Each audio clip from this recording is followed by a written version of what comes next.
dito muna tayo pampagana lang ng konti. Mga ka-GP Natics, natatawa talaga ako dito sa mga pahayag ni Attorney Claire Castro, no? Si Yusek Claire. Pero yun yung mga kababayan, sa galit niya kay Sara Duterte, sinabihan ba naman na si Sara daw ay kamukha ni Chucky? Mga kababayan, payag ba kayo nun?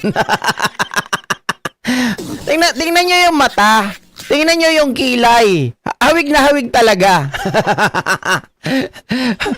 Paano natin na ano yan mga kababayan? Yan yung yung birthday wish nitong si Sara Duterte na alam naman natin ipokrito.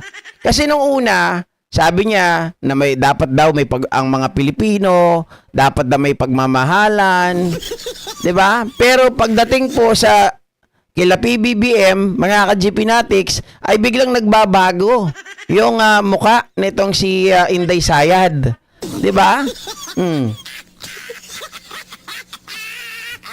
Eto na lang tingnan nyo mga kababayan.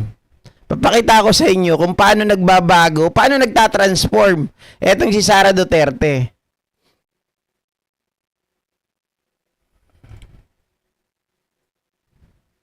Pasalamat ay mapagbigay. Tandaan po natin na ang pusong nagpapasalamat ay mapagbigay, mapagmahal, mapagpatawad. Yun yung yan yung mukha ng mga kababayan. Napansin nyo ba? Yan yung mukha ng mukhang hindi sabog. Diba? Ito yung mukha ng hindi sabog. Mukhang nakainom ng gamot. Oo, nakainom ng gamot. Tingnan nyo, yung mata, okay. Pero dito, mga kababayan, at saka maganda yung message niya dito, di ba? Anong message niya? Tandaan po natin na ang pusong nagpapasalamat ay mapagbigay, mapagmahal, mapagpatawad.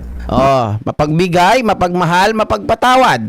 Mga kababayan, nanawagan ka ng nung nakainom ka ng gamot, nanawagan ka mapagbigay, mapagmahal, mapagpatawad. Tapos biglang-bigla, mga ka-GP Natics, dito, yung mukha siyang sabog. And in the same vein, magbabago ba yung ugali ko kung Christmas o hindi? So kung ayaw ko siya batiin kahapon na hindi Christmas, ayaw ko siya batiin ngayon na Pasko. Ganun kasi ako na tao. Ayaw ko batiin ng mga ayaw ko batiin. Grabe, no? Tingnan nyo yung mata kung paano gumalaw.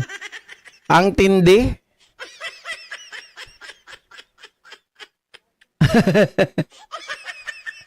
Nakuha ko lang to kay Tita Carclea kanina, nakita ko mga kababayan. Kasi nga, si Attorney Claire Castro ang nagsabi niyan.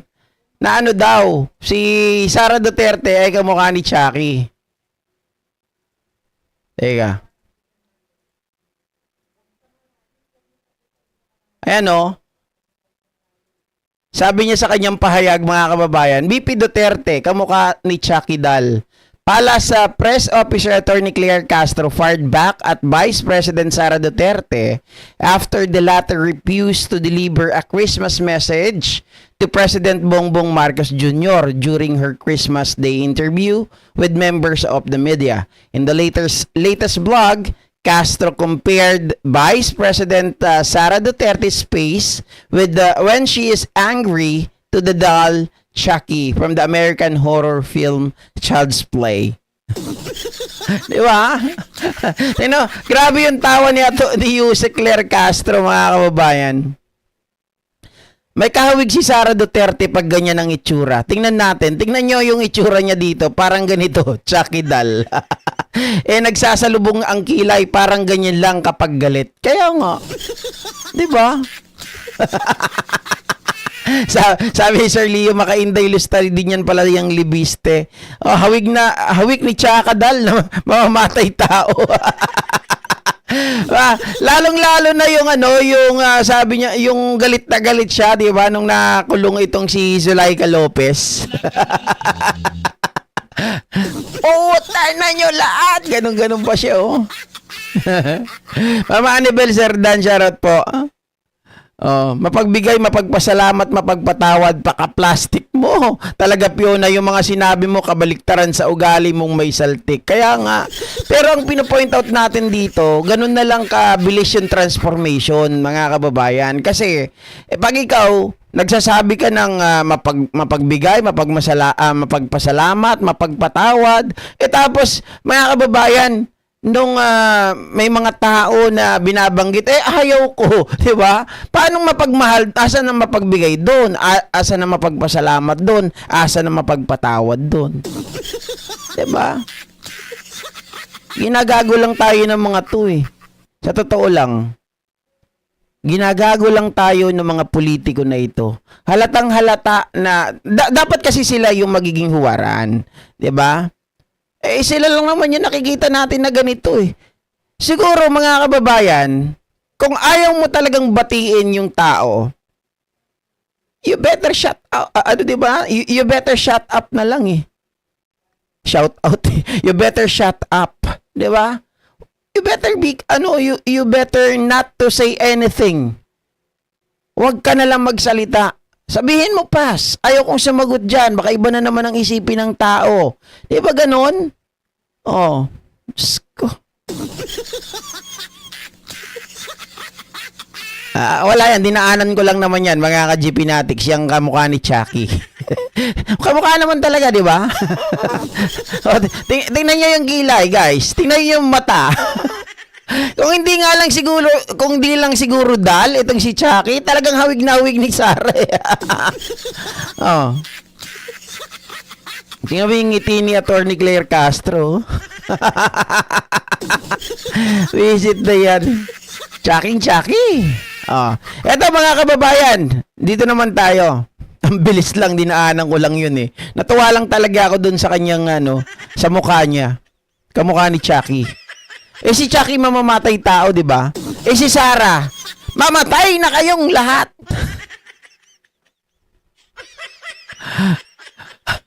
Kung hanapin ko ngayon. Wait.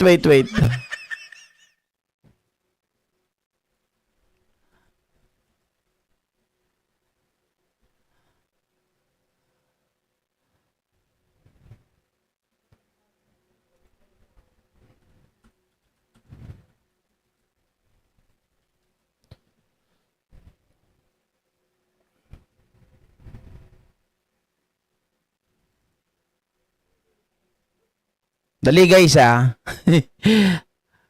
Hindi kasi mahanap dito eh. Wait. Sana meron pa akong kopya. Sana naitago ko pa yon. Yung nagmumura siya. Ito. Nandito nga. Usap na ako na tao. Sinabi ko sa kanya, kapag pinatay ako, patayin mo si BBM, si Lisa Araneta, at si Martin Romales. No joke. Po talaga kayong alam about them, no? Anong pasabog yan? Kakasama niyo sa kanila during the campaign and during the 2020 elections.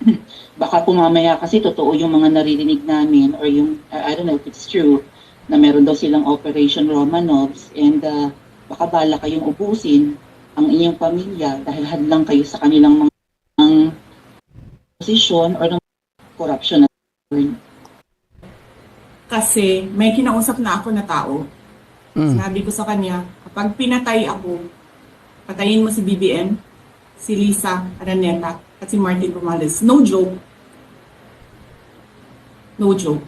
Nagbilin na ako, ma'am. Dapat mapatay ka pala mga ngayong gabi. Sabi ko, huwag ka tumigil na hanggang hindi mo mapatay sila. Tingnan daw natin kung may mapapatay sa iyo. Kahawig talaga. Kahawig talaga. Yung kilay tapos yung mata eh.